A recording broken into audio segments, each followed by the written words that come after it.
found the first one behind the bathroom mirror. I was not looking for it. I had taken the mirror off the wall to clean behind it, something I did every few months. And there it was. A small black device, the size of a thumbnail, tucked into the gap between the wall and the cabinet. I stood in my bathroom holding it for a very long time. I did not know what it was at first. I am not a technical person. I took a photograph of it on my phone, and I went to the kitchen, and I sat down at the table, and I looked up the photograph. It was a recording device. Audio. Motion activated. The kind you can buy online for less than £40. Before I tell you this, drop your name in the comments and tell me where you are watching from. I want to know who is with me. And stay until the end. Because the last thing my husband said to his mother is something I think about every single day. I sat at that kitchen table for 20 minutes without moving. Then I thought, this is my bathroom.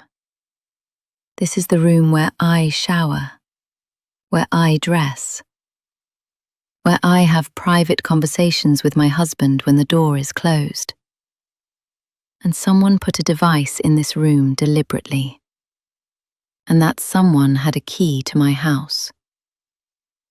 There was only one person with a key to my house who had been here recently without me present. My mother-in-law, Margaret. She had been over the previous Tuesday to drop off some things while my husband David and I were both at work. We had trusted her with a key for emergencies. She had used it, but not for an emergency. I put the device back exactly where I found it. I took 3 more photographs from different angles. I replaced the mirror carefully. And then I went through every room in my house. Let me tell you who Margaret was before I tell you what I found. Margaret had never wanted David to marry me. She did not say this directly. She was far too careful for that. She said it in the way she looked at me at family dinners, in the way she corrected my cooking suggestions, in the way she referred to David's previous girlfriend, a woman he had dated for 3 months 8 years ago, with a warmth and frequency that was clearly designed to be noticed. I had tried. For 4 years I had tried. I had been pleasant. I had been generous. I had included her. I had driven to her house on Christmas morning before our own celebrations, so that David could see her first thing. I had listened to her opinions about my housekeeping, my career choices, my decision not to have children yet, my relationship with my own mother. All delivered as concern, all received as judgment. David loved his mother, and I loved David. So I tried. But something had shifted in the previous year. Margaret had become more present, calling more, visiting more, asking more questions, specific questions about our finances, our plans, our arguments. Always framed as interest, always leaving me with the feeling of having said more than I intended. I had mentioned it to David once. He had said she was just being a mother. I had not mentioned it again. Standing in my bathroom holding a recording device, I understood that what I had been feeling was not paranoia. I went through every room. I found 4 devices in total.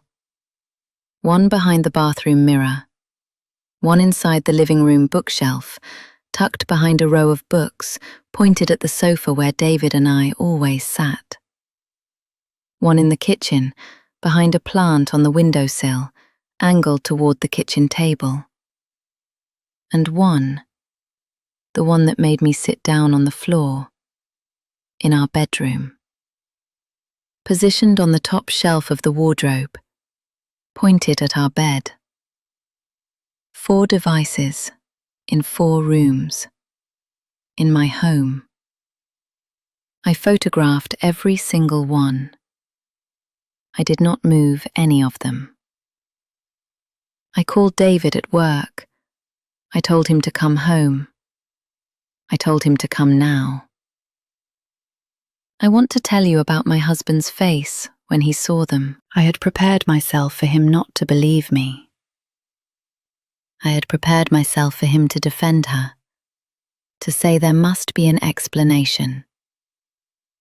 To do what people do when confronted with something about someone they love that they cannot reconcile with who they believe that person to be. David looked at the first device. He looked at the photographs I had taken.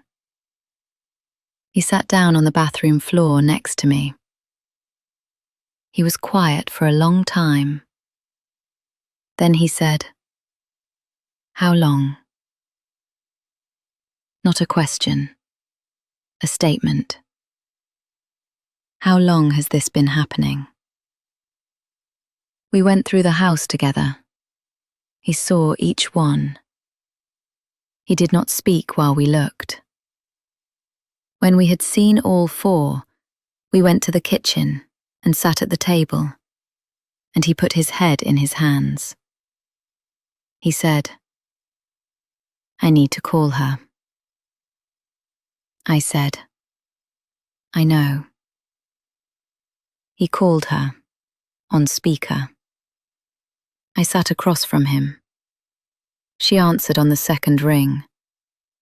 He said, "Mum, I need you to tell me something honestly. Have you put anything in our house?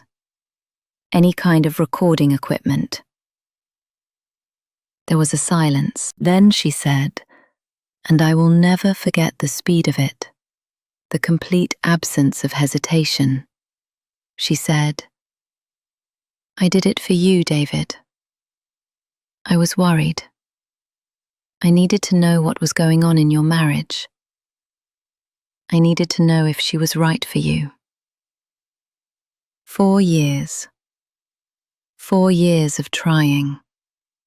4 years of Christmas mornings and swallowed opinions and generosity I had to manufacture from the very bottom of my patience. And she had been listening to my life in my own home. David said, "Did you listen to them?" She said, "Some of them."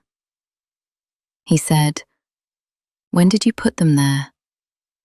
She said, 8 months ago. 8 months. David closed his eyes. When he opened them, he looked at me. He reached across the table and he took my hand. Then he said to his mother, very quietly, very clearly, the words I think about every day. He said, "You have done something I cannot come back from, Mum. I love you. And I need you to understand that those 2 things can both be true at the same time." Then he ended the call. I will tell you quickly what happened after. We contacted a solicitor. What Margaret had done was illegal. Recording people in their own home without consent is a criminal offence in most jurisdictions. Margaret was not prosecuted. David did not want that, and I did not push for it. But formal letters were exchanged. The key was returned. Conditions were set. Margaret did not come to our house for 11 months. When she did come back, one dinner, David's birthday, she sat at our table, and she was different in a way I noticed and did not comment on. Quieter, more careful. The corrections and the pointed warmth and the performed concern, all of it was gone. What was left was a woman who had done something terrible and knew it, and was learning to be in the room with that knowledge. I did not forgive her quickly. I want to be honest about that. Some things do not move at the speed that other people's timelines expect. But I am still married to David, and David still loves his mother, and we are finding our way through something that should never have happened. The devices are gone. My home is mine again. Now I want to speak to you directly. If you have ever felt watched in your own home, if you have ever felt that information you did not share was somehow known, if you have ever had the specific, uncomfortable feeling that your private life was less private than it should be, please listen to what I am about to say. Check your home. Not because I want to frighten you, because recording devices are small and cheap and available to anyone. Look behind mirrors, inside bookshelves, behind plants on windowsills. Any surface that faces a sofa, a bed, a kitchen table. Any room where private conversations happen. If you find something, do not move it. Photograph it first. Then call someone you trust. Then speak to a lawyer before you speak to anyone else. And if you have a mother-in-law who asks very specific questions about your private life, questions that feel more like intelligence gathering than genuine interest, trust that feeling. I trusted it too late, but I trusted it, and it saved everything. Please subscribe to this channel, like this video, share it with every woman who has ever felt that the private life of her own home was not quite as private as it should be. And drop your name and where you are watching from in the comments. I am here.